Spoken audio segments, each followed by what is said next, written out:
Welcome back to Newslink. Now, Durban, where the fun never ceases, but it's also where services never get delivered. The city has been plagued by service delivery issues made worse by a series of natural disasters. The tourist hotspot is struggling to stop sewage spilling into rivers and the sea. This while residents have little access to water and have to even battle high crime rates. Let's find out more now from eNCA senior reporter Dasen Thathiah, who joins me this morning just to paint that grim picture of Durban CBD. Dasen, a very warm good morning to you. I mean, this is not a site that was before, especially when one would speak about Durban, especially being at a tourist hotspot. What informed the urban decay that we witnessed this morning? Colleague, good morning. Good morning, Tumelo. I think at the risk of sounding really old, I can also tell you stories of how I used to walk along these streets and take public transport, and that has since changed. I think for anyone that's living in Durban, they are aware of which areas they can go into, which areas they can't go into, and for obvious reasons, crime being one of those problems. There are certain no-go areas in the CBD that you really would not want to be caught at when the sun sets, but that's not the only time. Even just walking there during the day could mean that you could get mugged, and that is only just one part of the problem. You spoke about a number of infrastructure challenges, and yes, those exist. And I think as KwaZulu-Natal's only metro, there's a certain expectation that you would have when you come here of what you would find. Now, the eThekwini Municipality will tell you about all of the things that is done right, and while some of that is certainly true, the residents that live here and the visitors that come to the city will remind you of all of the things that are wrong. Right now, I'm at the Victoria Embankment. I'm standing not far from where the High Court is located. It's currently being renovated. And one of the first sights that you will take in when you are traveling down this road is what you see behind me, that off-pink building that's there. This is one of the buildings in this area that's been hijacked. It's been this way for as long as I can certainly remember. I recall possibly 10 years ago, I may have covered a story here of a raid that took place. There was a fire here since then. And I think it really just sets the tone for some of these so-called problem buildings that you have in the CBD. And it's not really just about aesthetics. It's about what's inside those buildings and the impact that it has on the immediate vicinity. We're talking about crime, we're talking about drugs here, we're talking about illegal occupants that are inside these buildings. And this is just one example of that and how it remains a problem in this particular area. I was talking to a gentleman that works just across the road earlier, Tumelo, and he was saying to me that what happens here is that if you want to live in this building, you're expected to pay 1,500 Rand once off. There are no services, there's no electricity, there's no water, and people are doing that, and they continue to remain here despite these appalling conditions. This building is actually condemned, and it's one of the buildings, as I said, that exists in the city that's regarded as a problem building. And as much as there is a problem buildings division at the eThekwini Municipality, there is still certainly a long way to go. Yeah. And one would then ask, what is the city of eThekwini doing about this reality? Surely it's not just the residents that have identified these crime hotspots and, buildings that are of unlivable conditions, but, people finding themselves having to live in these buildings because they've got nowhere else to go. But what does the eThekwini Municipality colleague have to say?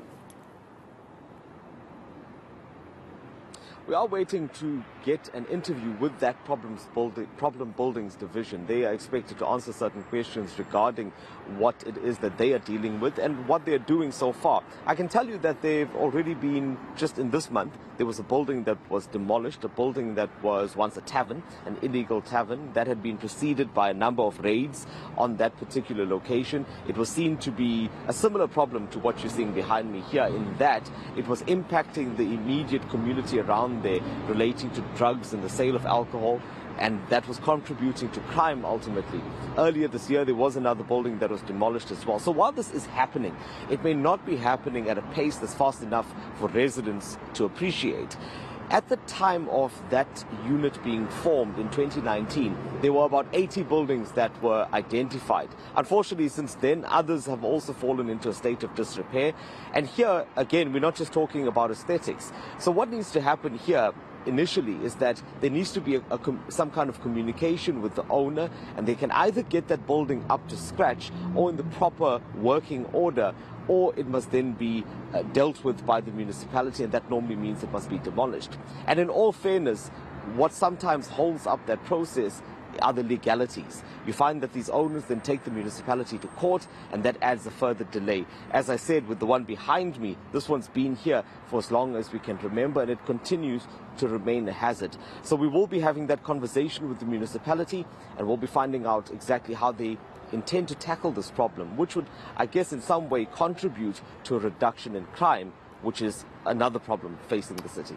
Right. Also, I mean, when we talk about, the impacting or contributing factors to why our cities are looking like this, Lindelo Masakane was having a conversation with Solim Simang of the DA. I just wonder if there are any political factors, even in Durban, perhaps even similar to Johannesburg. We've seen Johannesburg, you would know, reshuffling, choosing different political parties, putting in their mayors to represent them in government, that in turn affecting service delivery.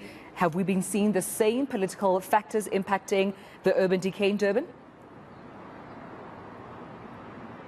You can't get away from that. If you look at eThekwini Municipality, I mean, although the ANC has been in power here, there has been a steady decline as a result of that. And I'll just continue to show you what the CBD looks like while we chat. But as a result of that, you found that the ANC has had to rely more on smaller parties to ensure that it could actually remain in power and it could have its own mayor here. You'll remember not long ago there was between the deputy mayor and the mayor at that time, Philani Mavundla, there was a certain degree of animosity between those two heads in this municipality, and you found that at times they were working against each other. So I think that we can't get away from the fact that politics will always have a role to play, and at times the fight seems so internalized and it seems like a power struggle more than it is serving the residents. And right now in the city, the temperature says that. It says that residents are tired.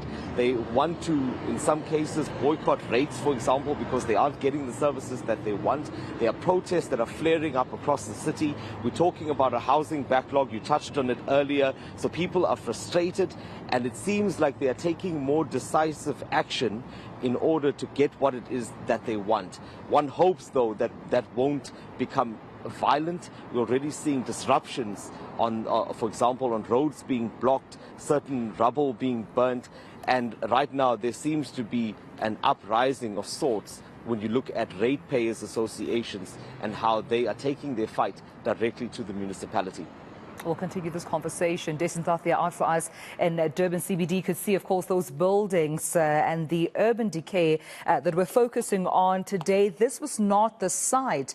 I mean, if you talk about a couple of years ago, as Dasen had mentioned, growing up, walking down those streets, it seems it's gotten worse over the years. The big question is, why was it allowed to get to this point where, of course, we're even seeing some buildings being hijacked, being demolished because of illegal tarvins operating in those buildings. But we'll continue, of course, to delve into those issues and more during our focus.